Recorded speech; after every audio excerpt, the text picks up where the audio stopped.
Hey, what's up, y'all? It's Josh Thomas here, Kiss Baits. I wanted to walk you guys through how I tie one of my favorite baits, and this one is a crawfish. Antennas, eyes, pinchers, legs, all that.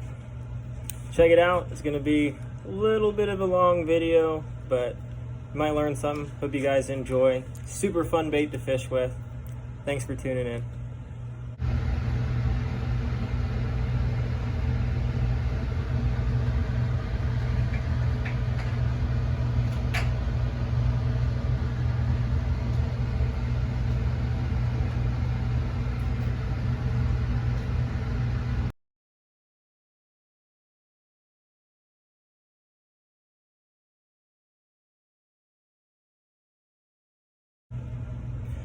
Alright, so first step into doing this crawfish, I'm going to go ahead and tie in just like you would any other jig. I'm using this as orange. Here's, I got it from Walmart. It's Coates & Clark. I'll go ahead and tie in. You want to make sure when you tie in on a hook like this, you can tie this on any hook you want, but on a hook like this, it has to bend. I use these hooks for Texas rigging, but it's something I had on hand, and I'm really big about doing stuff like that. So, not ideal for doing the jigs, but when you do them, you have to leave a little bit of a space so your thread doesn't fall over the end there. Sorry it took me so long to get that out. But you just tie in like you regularly would. Now the secret to doing this one is you have to go down past the bend. This one is kind of time consuming. It's a fun one to do. It's not really hard to do, it just takes a little while. And it's a really cool one to like do to impress somebody. Just because it looks so awesome in the end. Alright. I don't really care about impressing people. I like tying these. Alright. Let's see. I'll keep going. Alright, that's about good. Now I have a lot of fun fishing this jig. They tear it up. Alright, so first things first, we're going to start with eyes. If you guys haven't seen how to do crustacean eyes yourself, I'm going to show you. Fishing line. Get you a piece. What you do, get you a lighter.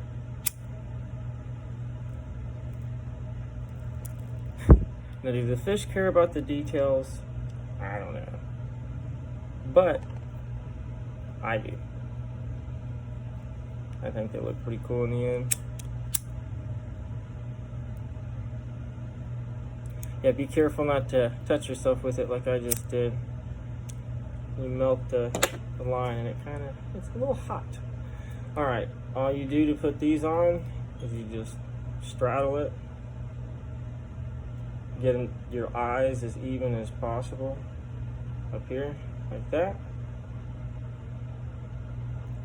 Pinch them together to start your wrap. And you just keep wrapping it. You just gotta make sure you keep your eyes in place. The one closest to you is gonna be easy, but the one furthest away is gonna wanna keep folding around the hook. And you'll see in just a second, I'll let go. Oh, here, I have to do it now. I have to let go of this first one to reposition the second one. It's kind of a pain, but I mean, if you don't really want to do the details, it's not super necessary. Now this particular jig, how I fish it is I Carolina rig it, and it is awesome because obviously you guys can see it's weightless. I haven't put any weights on it yet. So it just flutters right behind that weight. It's awesome. Alright, so there's the eyes. Now for the antenna, I use, and grab it. Use a half a strand of black chicken flash. I don't know if you guys can see that. Or it's crystal flash. And I do the same thing I do with the eyes. I half it, or I straddle the hook with it.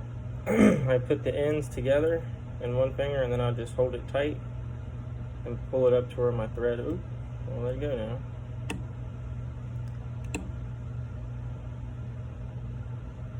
Alright, let's do this again. Yeah, you guys are watching me tie this real time, so I don't like to edit, so you guys can see the full thing. So it's not just like, oh, he did it perfectly the whole way through. You know, if I mess up, I fix it, and I'll show you how to fix it while I do it. So, and if you guys have any questions on this, feel free to reach out to me. Comment. I mean, you can shoot me a message on Facebook if you want. I don't care. I'm a pretty cool guy, and I'm an open book about this kind of stuff. I just really like to tie jigs. Alright. Get that down. Alright, so bam, now we have our antenna. Oh, and our eyes. This one's kind of hard because it's really, really long. The hook is. Alright. Now, for the head part, I use a medium red chenille.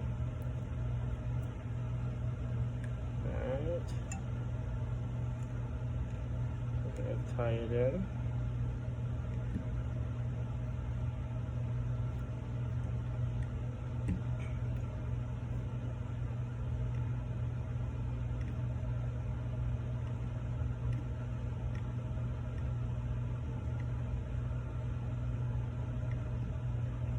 Now I fish a lot of crawfish baits in Ohio, and our bass just love crawfish up here. I'm sure, I mean, it's everywhere, but the crawfish lures I use, they work really well, but they're soft. And the pinchers get ripped off super easy. They come apart real easy.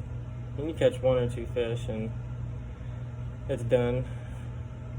So I came up with this, and it works, I wouldn't say perfectly as well, but I can catch at least 10 or 12 pretty good fish off of this, and it still stay together,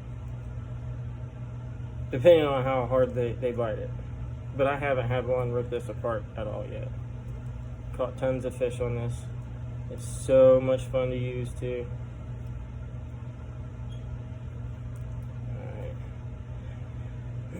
And what I do, you guys can see, I go all the way up and go all the way back down. So I give it 2 and then eventually 3 wraps, but the third wrap, I don't really get them super close to each other. I just want it for that bulk.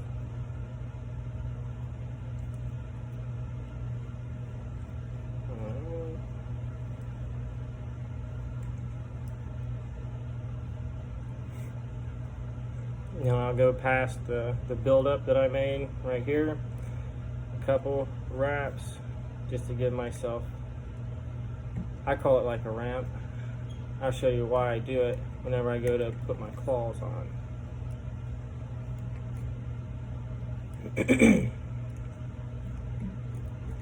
Alright.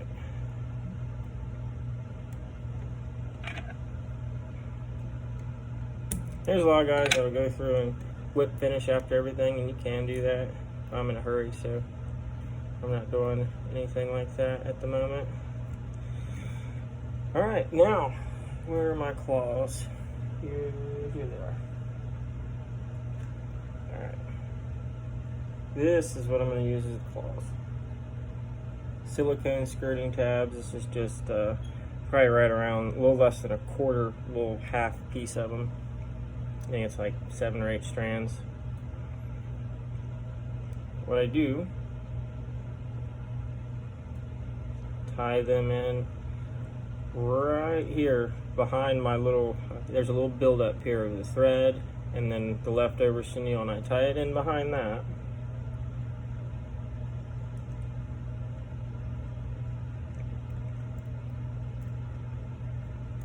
It's going to wrap around this end will. You want that, but you want to keep your finger to try and keep this end in place. I mean, even if you got to pinch it, which is what I'm going to do. Because I want to keep it to where it's coming from, where it looks like it's coming from underneath. Looks like a claw. That's what I want. Alright. There's my one side of it. I'll attach the other side as well.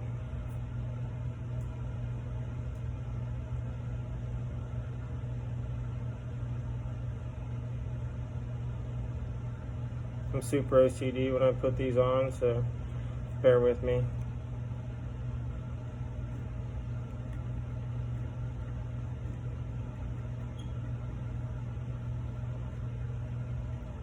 Alright.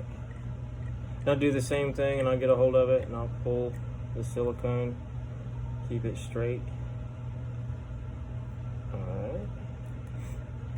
Now, I'm going to take this all the way to the end. Now it's optional at this point to do a tail, and I can show you what you could use. I'm not going to do a tail on this one. I do them with tails if I can find one. I'll show you in a second. One that has a tail. But this is, it's a pheasant underbelly feather is what I use for the tails. Let me see if I can find, oh, my apologies. Oh, I got a whole mess of jigs I've tied here next to me. Alright, here's one that was unfinished, but I did the tail on it. This one's on a round head, but yeah, you can do a tail and you just straddle this portion and let it come up. It's pretty cool. It takes a little while to get it on there because your thread wants to roll over. So for this video, I'm not going to do one. I'm just going to show you the best portions of it, at least I think. This, before I get too far, this is a pumpkin, it's not a pumpkin yarn. It's from Hobby Lobby. I really like the color, and it's fantastic. It works good. Alright.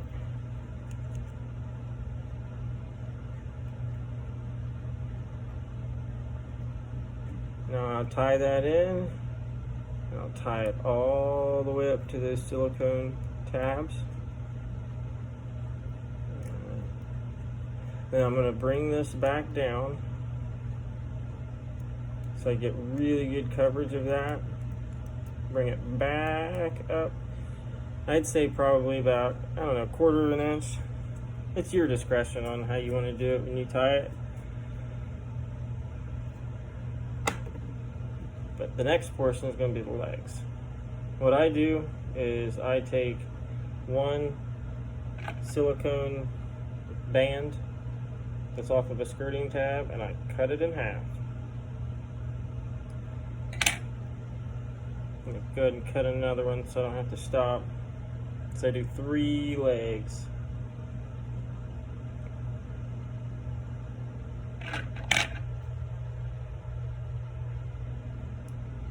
Alright. Pretty easy to do them. Hold it like that. Straddle the hook. Get your ends as close as you can get them. Pull it up tight and then give it a couple wraps in front and behind. And then you split it. And that is good enough to hold those on for right now. And then when we come back with the chenille, we wrap the chenille pretty tight so it'll keep it in place as well. We move down probably about another 1/4 of an inch. We'll go ahead and tie in another set of legs. Do a good crisscross pattern. Do the same thing, another 1/4 inch.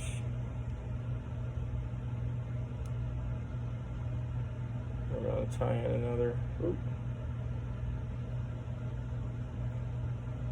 This one's pretty time consuming, but it is pretty awesome when it's done. Alright, get them even.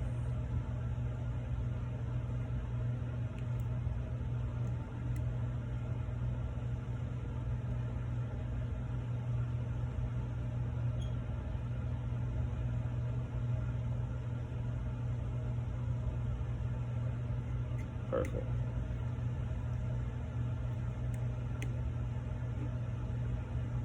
See, like I said, it's starting to push up, try and go over that. Just gotta be careful about it. Alright, and then we're gonna go ahead and take this pumpkin chenille. We're gonna go and wrap it down. You gotta be careful when you go around the legs, you just keep them in place. This is a very large plush chenille, the one that I'm using, but once it goes in place, it locks them, so it's pretty awesome.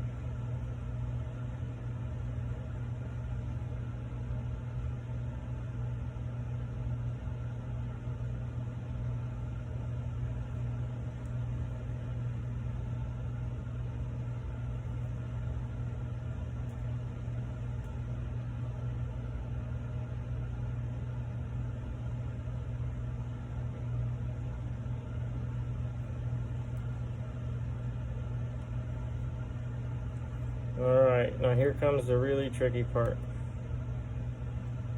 at the end. No, it's not that tricky. You just gotta keep pressure this way on your chenille. See, that thread doesn't go over, because it's going to want to.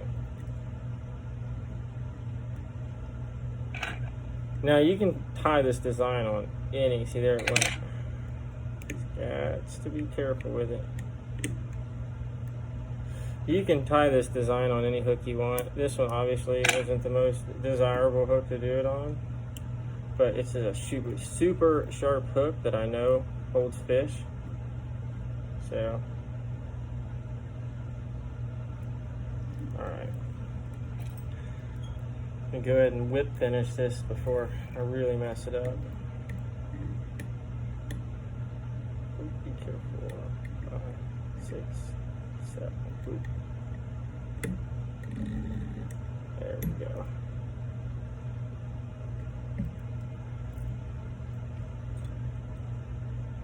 And what I like to do is I like to do 7 twice on this big one.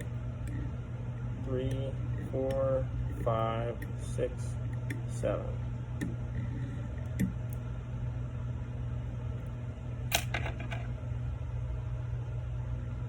Alright. Then we're going to finish it off with UV resin. It's UV glue says on here, but yeah, that's what it is resin.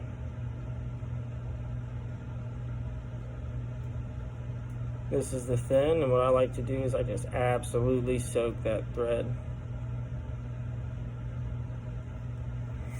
And give it a minute to settle into it.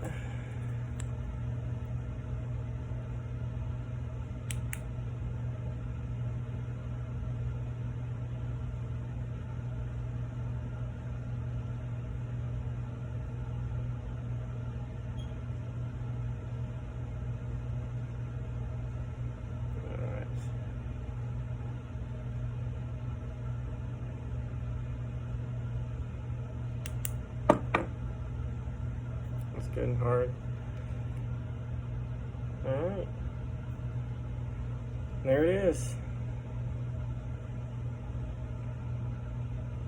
This thing is awesome to fish with. Yep. Thanks for watching.